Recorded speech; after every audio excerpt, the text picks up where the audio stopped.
If you know me, you know I love to grow espaliered fruit trees in my vegetable garden.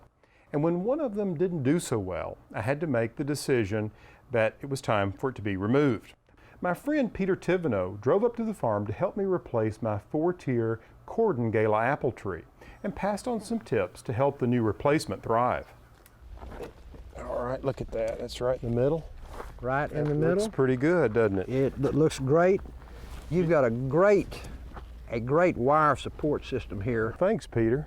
That when you plant this, you'll want to adjust the planting so that your branching lines up with this support. Branching here, because that's going to give you integrity in your shape.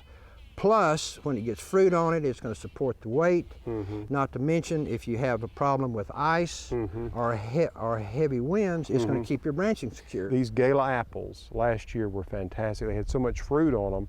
And I'm so glad that we went ahead and made this system.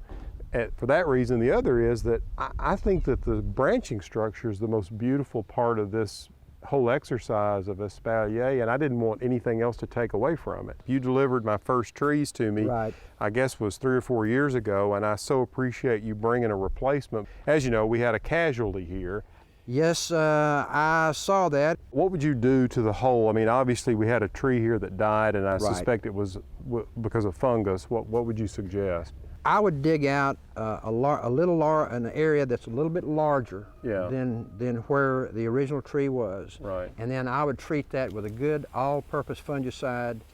Is this a case where is there an organic preparation that could be poured in there, like copper sulfate or Bordeaux? Really, copper is an exceptional fungicide, and it's also a great way to control and avoid fire blight. Sure, because we certainly had our issues with that. We've all had it this year, trust me. Well, now, so the tree's planted.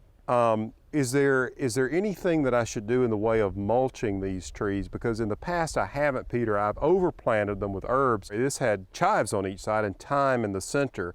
And when I took the dead tree out, I took out all the thyme out. Do you see a problem with me using an underplanting such as strawberries or herbs or things like that I've used here?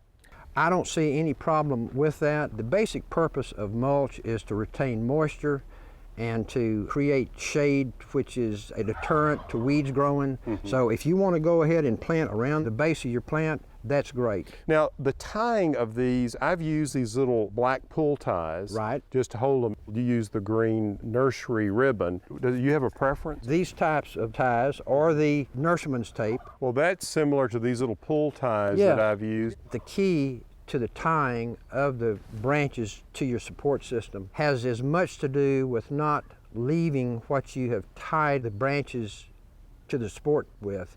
It's how long you leave them on there.